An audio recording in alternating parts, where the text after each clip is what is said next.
Welcome back. So hopefully you were able to answer those questions appropriately. Let's move on and talk about the candidate support team meetings. First, how often does the candidate support team meet?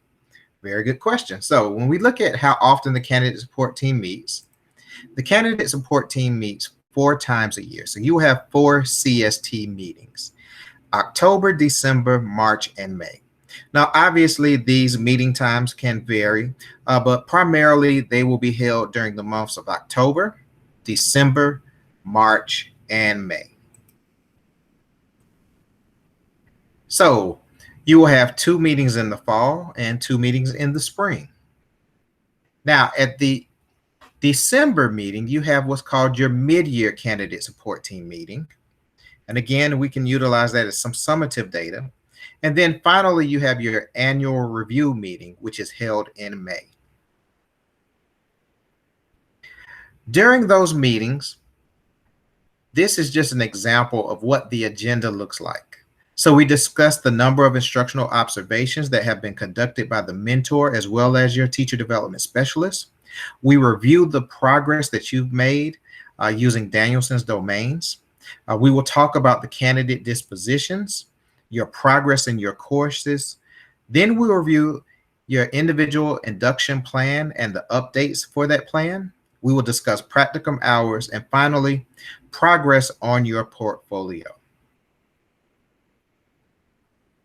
There are some candidate obligations.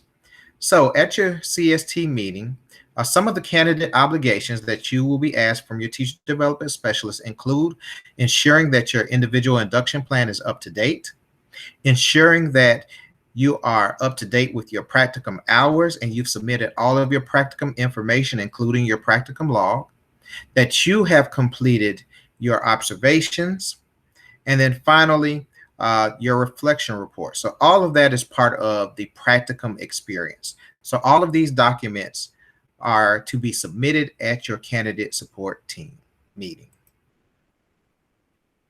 This is an example of what the mid-semester candidate support team meeting report looks like. Notice that you have those 4 domains in each subdomain. There are comments that we would put during your candidate support team meeting. And then finally, you have your ratings.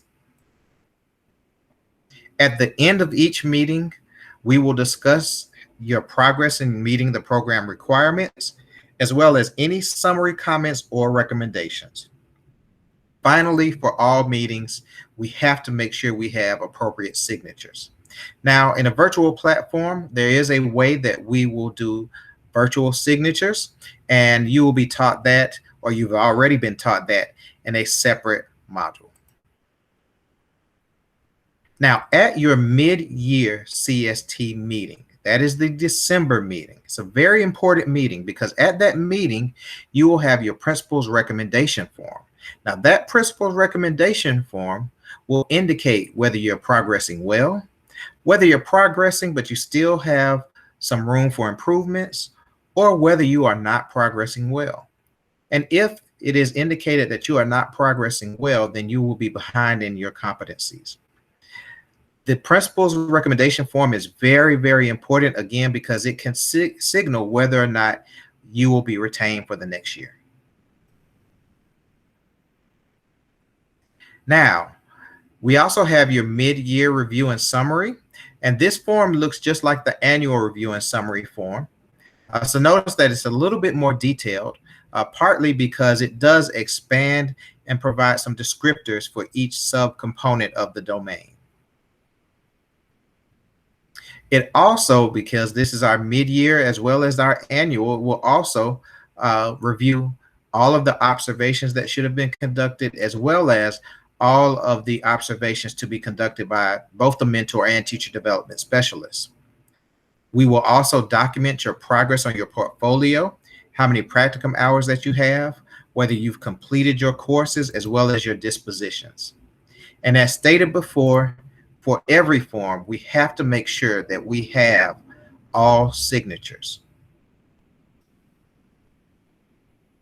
This is an example of your annual review form. It's a little bit more expansive, but just like the mid-semester or mid-year form, Notice that it does include all of the observations from your school-based mentor, as well as your teacher development specialist, as well as an indication on your progress in regards to meeting all of the TAP responsibilities.